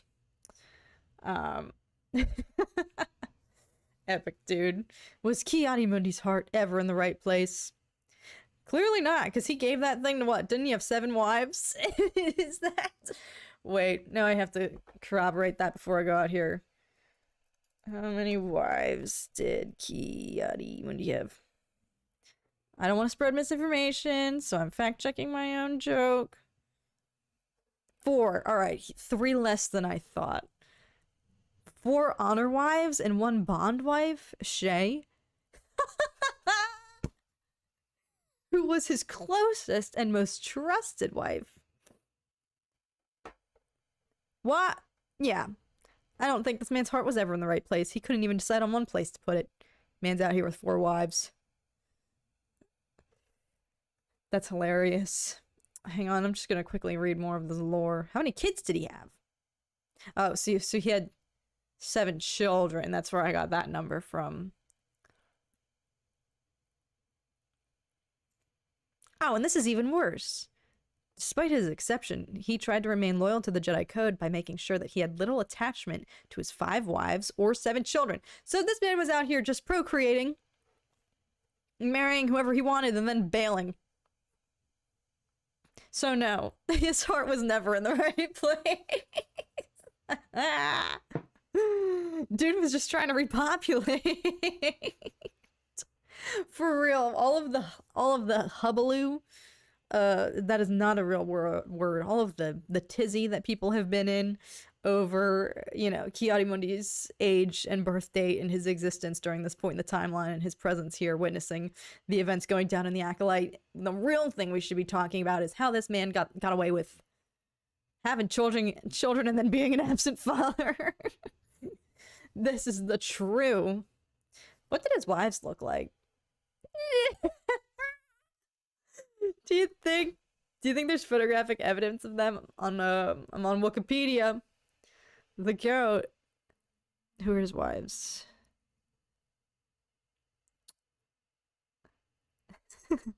In his family information under his bio, his dad and his mother are just labeled as Ki-Adi-Mundi's father, Ki-Adi-Mundi's mother. Show me his wife. His 5 wives. Where are they?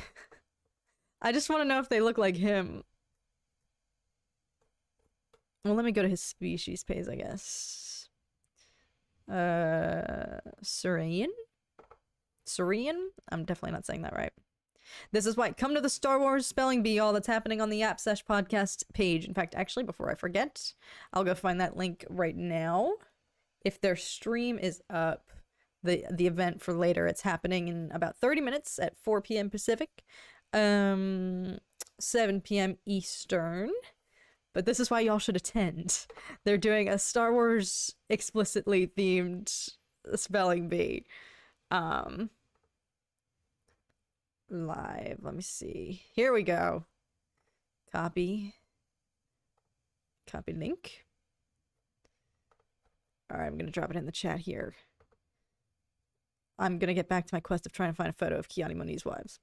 There's the link for the stream later, for the live event, where I'm sure they will be spelling much more difficult words to pronounce than this.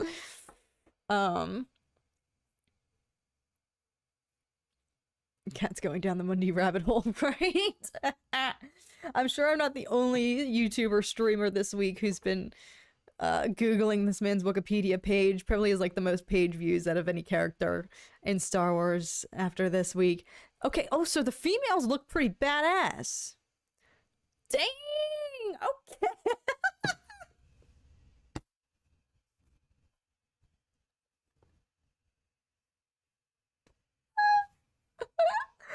Oh my god. Hang on. My recording streamception. Freaking look at this, yeah. This is who I was like, ooh, okay. Alright, Ki-Adi, I see why you...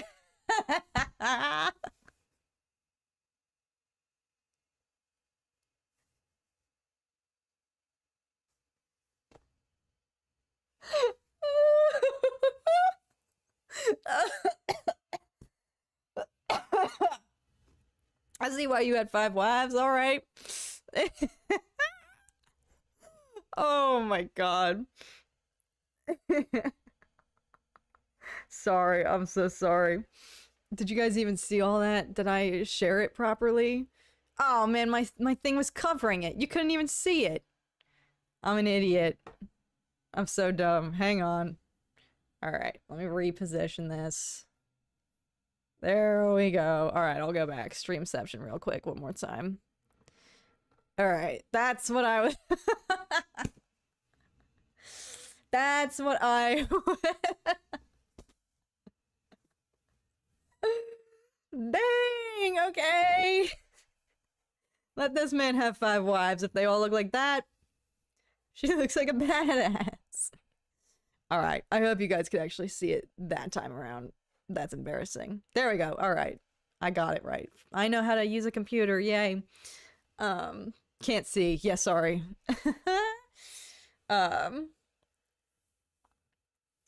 At your head. I'm sorry. I reshowed it. My eyes. Yes, so wowzers. How did this happen? We're smarter than this. I am not. Clearly. Y'all know that.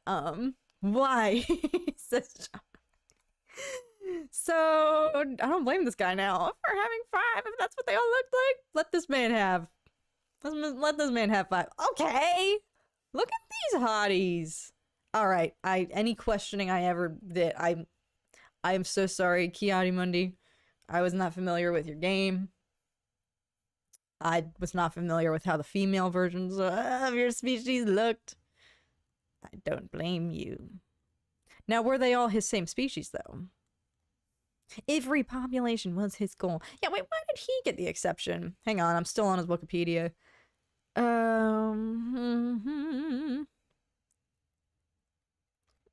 I guess I could just Google it.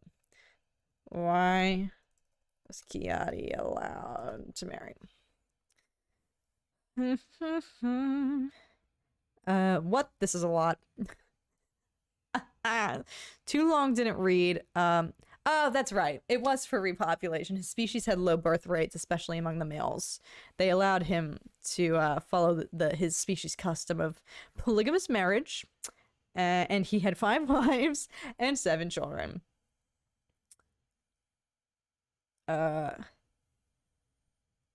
He showed no sadness when his family was killed? What? By CIS forces?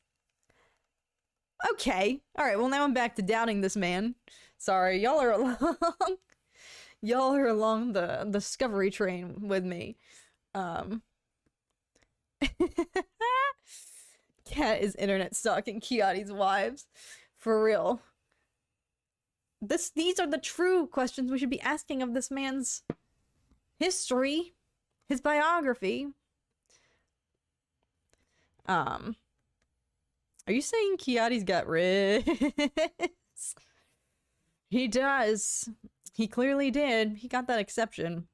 I want to know what that conversation was like with the Jedi Council. Be like, hey, listen. There's only 20 males on my planet. Can I get this permission slip signed? Can y'all sign my permission slip so I can go reproduce? Has anyone actually checked if his species needed repopulating? Or did they just take his word, right? Did anyone do the recon themselves and go seek out his planet to be like, yeah, your numbers are weak. Do your thing. Maybe they did just take his word. Low male and high female. Oh, so realistically, the females probably all had to share a husband. These are the real questions that we should be asking about this man. Not a man. Saurian? Whatever. Oh, goodness. How did I get on the subject of him? Oh, his heart being in the right place.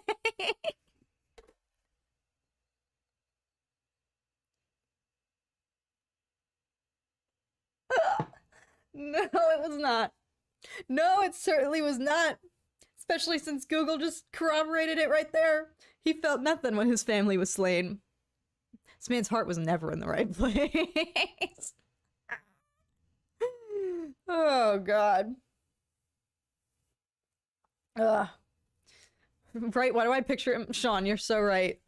I picture him asking Mace Windu for permission, and I'm just picturing Mace like, just don't. He's pulling an Otto Hightower. I do not wish to hear of it. Just do what you have to do. Otto really said, keep that shiz to yourself. For real! Like Legar Tofuro, I definitely botched your username. I'm so sorry. Guest writer for episode 5, George R.R. Martin. That's what this felt like. Somebody tweeted that this was our red wedding for Star Wars. Honestly, it was. Not so much in terms of bloodshed per se, and the consequences, you know, of an entire family ending in one evening at one party, but in regards to the sudden, didn't see it coming. Granted, we all went into this episode knowing. I had said, if you're an unnamed Jedi, watch your back, because you're probably done for after episode 5. Didn't think that was going to extend to main characters, such as Yord and Jeki. So, you know, it was similar to the Red Wedding. For anyone who's not privy, I won't spoil anything, but the Red Wedding was an absolutely diabolical episode of Game of Thrones that actually threw me into a mental breakdown, and I actually stopped watching that show for approximately 2 years afterwards by choice. I was done. I tapped out. I was like, F this. I can't believe they would do this. I've never felt so betrayed. It was a life-altering episode of that show. You'll know it when you see it. You'll never be the same. But it just takes you by surprise. And that's what happens here. And that's why I was like, I still don't believe it. That's why I have the same kind of feelings of frustration. You know, literally that episode drove me to the brink, and I stopped watching Game of Thrones. If it weren't for Tom, I never would have continued watching that show, probably, because we started dating after that shortly, and then he expressed interest in watching the show, and I was like, all right, fine, but brace yourself. So at least I knew it was coming the second time around, and then I was able to move on with my life from there. But it was 2 years of festering in my absolute just anguish, and that's how I feel with this. It's like, I don't want to keep going. They're all dead. How am I supposed to keep going? Especially since, all right, I know I said I'm gonna start rescinding my predictions here and just abstaining from actually publicly making any predictions because I'm always wrong, but I don't think things bode well for Soul, y'all. I think Soul's not making it out of this. That's why it's like, how can I go forth knowing that the one comfort character I have left is probably also about to be on the chopping block. The Siths in their regard. Charlie, that's exactly what freaking happened. God.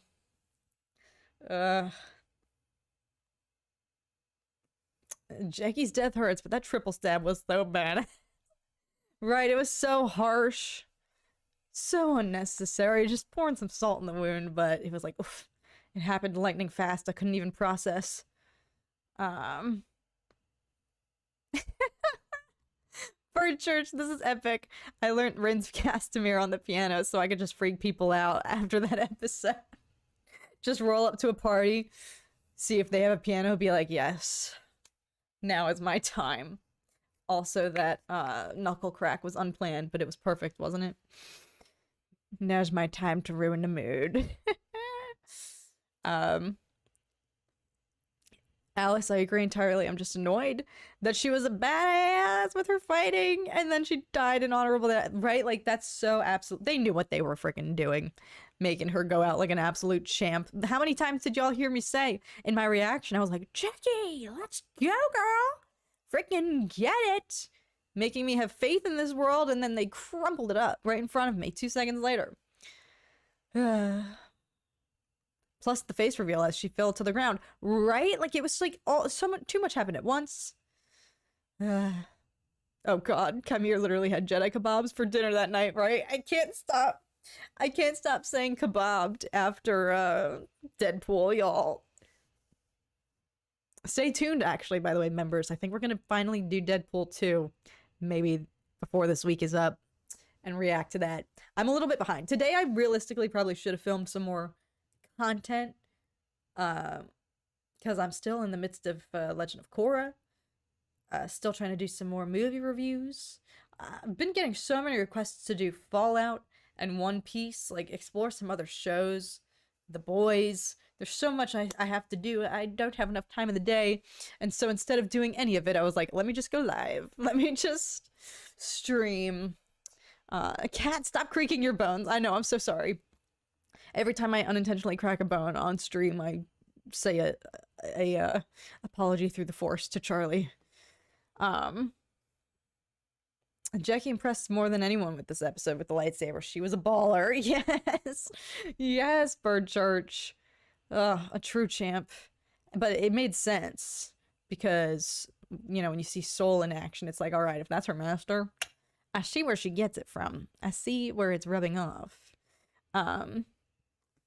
Does anyone think that Darth Bane will be name dropped in Acolyte at all? Honestly, I don't know. All I know is... See, it's tricky. It's questionable because Kamir didn't even fully give himself the satisfaction being like, I am the Sith. You know, like, he kind of was just like, call me what you want. You might call me a Sith. But it seems like also he's kind of not fully embracing or adopting that title either. Like, he just feels very anti-establishment, anti-labels, anti-rules, not wanting to be confined. But, you know, it's still, what is his true goal? You know, Soul asks him, what do you want? And he responds by saying he wants to wield his power freely, you know, without being restricted to the confines of, it's like, all right, why don't you just go in your backyard and float around and practice the Force, you know? Like, what do you really want to be doing? Do you want to be inflicting harm, death, or do you want to eliminate, you know, the Jedi Order? Like, is that what you truly want? If you want to just freely use your power, all right, go do your own thing. Go find a field of grass and play around, you know? So it's interesting because he didn't fully save for that moment to be, you know, reveal, I'm a Sith. You know, he was like, call me that if you want. But I still think that there is some larger Darth looming behind the shadows here. Someone who's controlling him as well.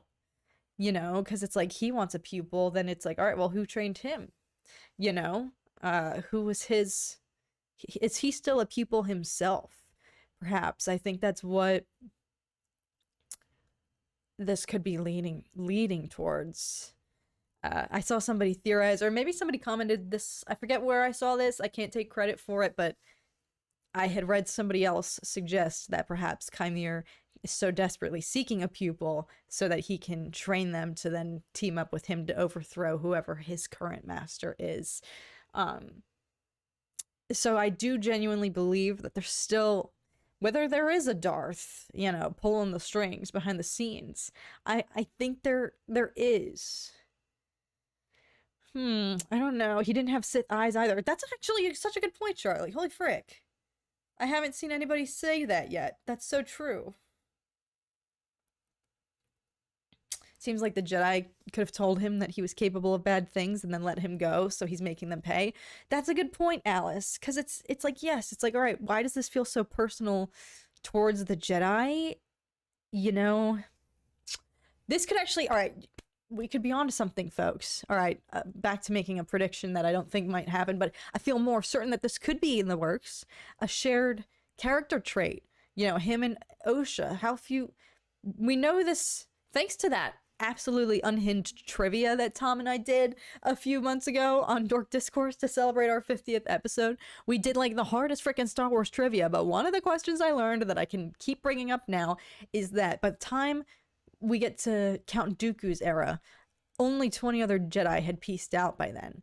So that's really not that much. So if, in the grand scheme of the whole entire Jedi Order, Osha and Kamir happen to be around at the same time and share that commonality that they are both ex-Jedi, you know, and I also think, you know, I theorized about this as well, Osha still seeks Soul's opinion so much. I think she really still seeks some validation from him, puts a lot of trust and faith in what he says, a lot of weight on his words, like very much still values him and his guidance, to the point that I don't think that her decision to leave was entirely self-motivated.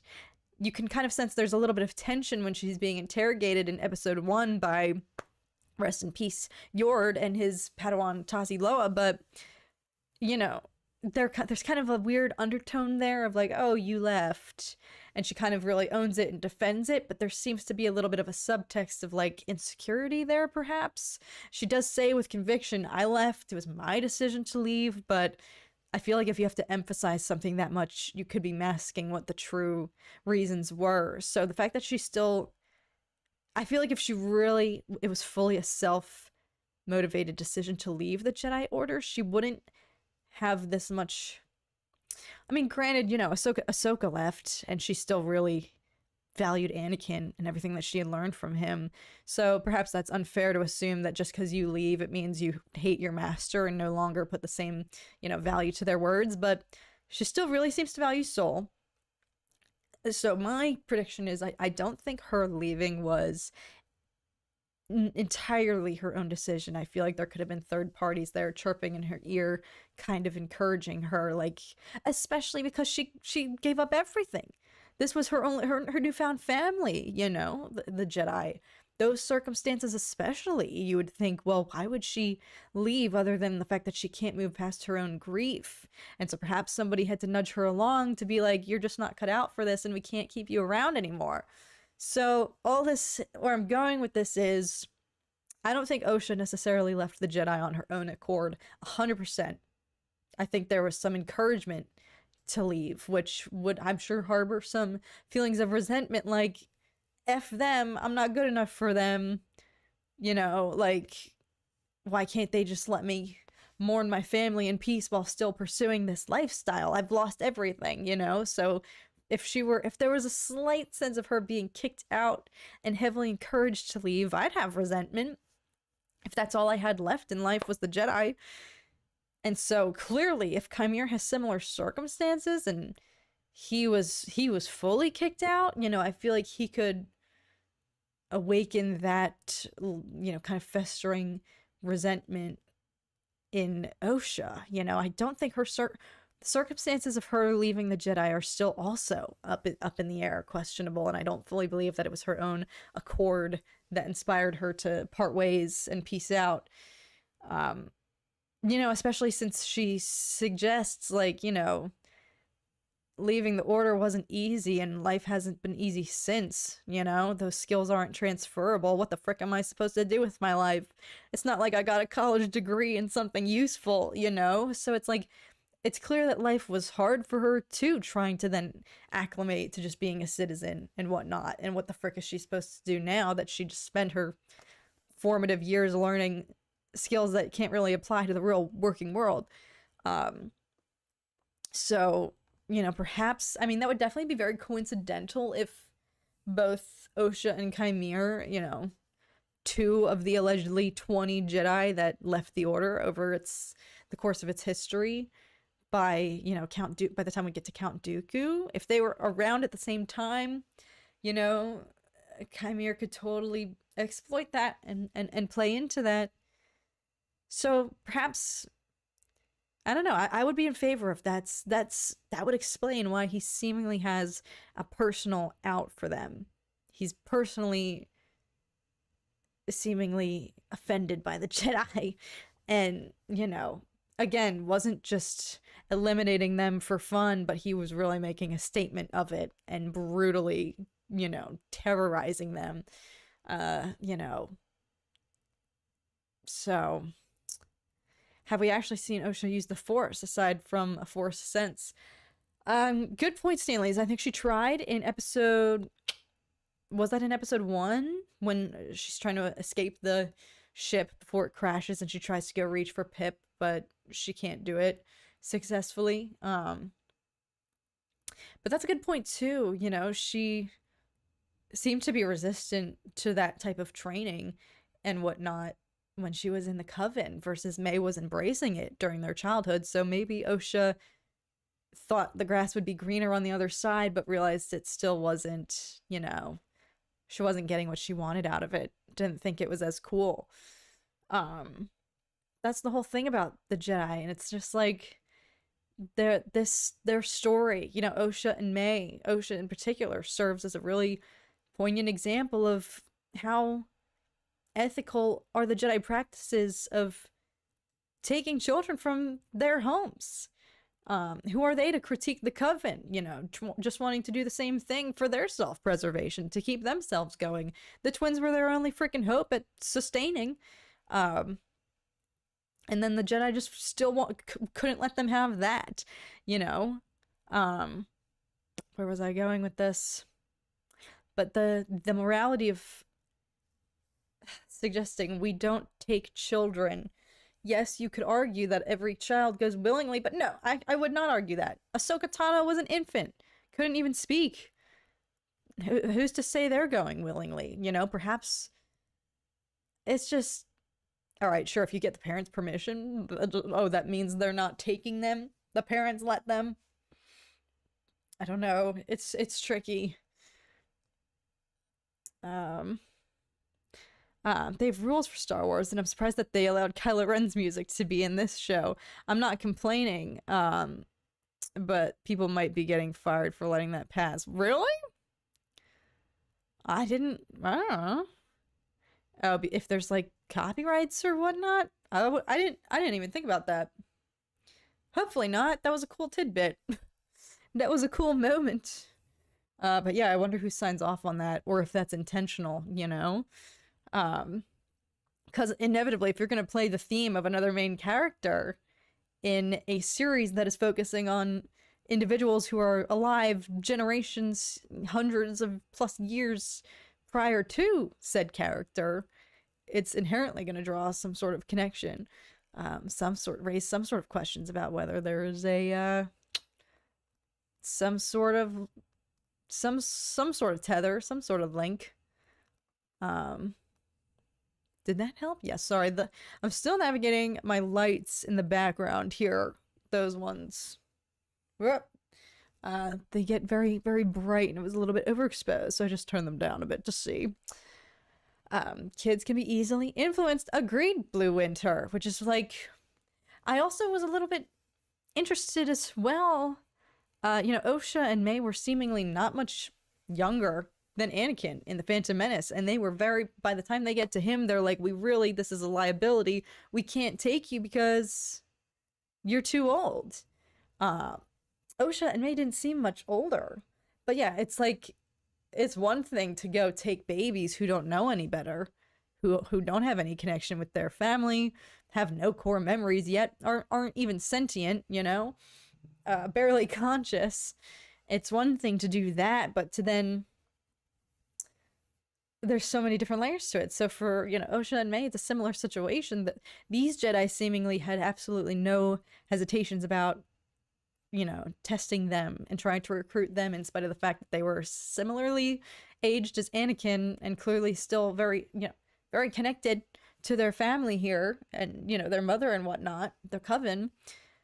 But then it has a whole new layer to it of kids are very easily influenced and impressed by shiny things like a lightsaber and cool Jedi robes and whatnot. So, you know, it's like Soul, he is so loving and it's so sweet, and that was a very tender, nice moment that he shares with Osha. You know, their first impressions of one another, their first kind of bond and connection, when he lets her, you know, hold his lightsaber, and, you know, he shows her this incredible weapon and whatnot, and suggests to her, I think you would be so great, you know, as a Jedi. That's manipulation, y'all. That was straight up manipulation. Showing off your shiny gadgets, the coolest parts of your job, and then trying to recruit by saying, oh yeah, you would be so great at this. I could totally see you doing that. That's manipulation. That's why Soul is such an interesting, dynamic character, because I think we can all agree we love this man. His heart is in the right place, unlike Ki-Adi-Mundi.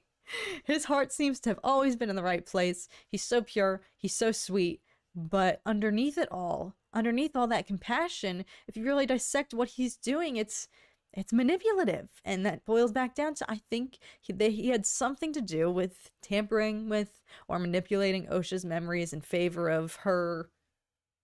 Whoops, sorry. Completely forgetting everything that transpired on Brendok, so that they could plant the seed and hopefully in their attempts try to eliminate her attachments to her family by suggesting that her sister, you know, killed them all. But it was actually so cool though. Somebody commented on, maybe it was my episode 3 or episode 4 reaction, but I think I had asked in my commentary at the end of one of those episodes, I was like, sound off in the chat if you're a twin and you can speak to this. And there was somebody commented something really, like, interesting. Like, yes, I can't speak for people who weren't born as a twin, but I'm a twin, and I can say, like, that bond is stronger than, like, anything else. It's unlike anything else in the universe. And that's what the Jedi were working against here with, you know, May and Osha. Granted, Osha very much wanted to leave, but it still clearly didn't work in their favor because, you know, yeah, if you're trying to recruit only one of a set of twins into the Jedi Order, you're gonna want to probably try to eradicate such a strong connection to their sibling. You know, you come into this world as two. It's just like freaking Game of Thrones. We were born together. You know, what could be stronger than that? And so for the Jedi, that's like an uphill battle that I wouldn't blame them for wanting to try to tamper with that a little bit and manipulate the situation to try to squander any of that remaining connection and instead plant this resentment and hatred, you know, in Osha for her sister. This was a lot of rambling. I haven't streamed just myself recently in a long time. I know we have our members only streams, but even those we've been doing some more watch parties more recently. So I haven't done just like a full main channel, just chill on my own stream. You know, as always, we love Tom over here. It's great to have a co-host. But I haven't streamed just myself hanging out with y'all in a while. So like, I forgot how much my throat hurts by the end of these. I'm like, oh shoot, I've been rambling for 2 hours. But yeah, I think we will wrap it up there, folks. As stated, the Yap Sesh podcast, definitely go check it out. There's a lot of huge creators in the Star Wars space that are going to be over there doing that Star Wars spelling bee. I'm definitely going to be hanging out in the chat. And go support them and subscribe to their channel if you have not already. Brooke and Sawyer are fabulous hosts. And I'm excited to see this stream as somebody who probably would not be able to spell for shiz. As I mentioned, I'm sure we all at some point in our lives were subjected to, against our will, a spelling bee of some sorts between the ages of like 5 to, I don't know, high school. And I have a horrible core memory, permanently scarred, permanently embarrassed and ashamed. This is why like middle school is the worst. Of all things that I remember from middle school, I remember the public shame of getting up in front of my entire class in the spelling bee that I actually think I had joined willingly. I think I did it.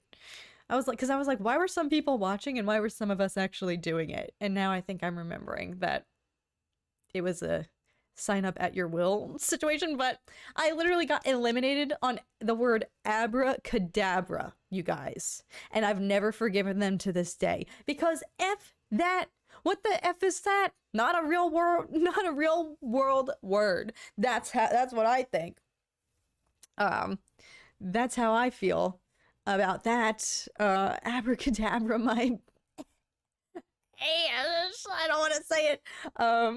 But yeah, no, frick that word. I will never be able to hear that word again without my vendettas. But so that's to disclaim that I don't know how to spell for shiz, and I'm permanently haunted by a memory from when I was 13, publicly trying to spell imaginary words in front of everybody in my class. So let's go and support everybody, all the creators who are going to be over here. Again, I think there's a charity aspect of it. It's going to be for a great cause. It's going to be a good time. And they're going to be spelling much more difficult words than abracadabra. They killed you with that word. Yeah, not fair at all. But I'm going to head over there. I will see some of you guys in the chat, hopefully. But until next time, thank you guys for joining this very impromptu stream, this ramble, this digestion of the absolute horror and trauma that transpired last night for episode 5. I'll see you guys again next week. Coming up soon already at this rate. T-minus 6 days till Dork Discourse on Tuesday. And perhaps, who knows, maybe this will be a new trend of going live, I don't know, the following day after the episodes for the latter half of the season here to digest them together. Stay tuned. Maybe there will be a Cat and Zach show this week as well tomorrow evening. Stay tuned. Don't take my word for that. Zach might bail, but it's fine. But in case. Stay tuned, folks. Keep your eyes peeled. Until then, I'm going to head over to the spelling bee. See you guys over there, hopefully. But if not, hope you guys have a great rest of your day, night, morning, evening, 3 a.m., wherever you are. Thank you so much for joining me for this very little impromptu stream. And I will see you guys again very, very soon. May the force be with you all. Bye, guys. Have a great rest of your sweet lord. No, I already said it. I gotta commit. All right. Bye.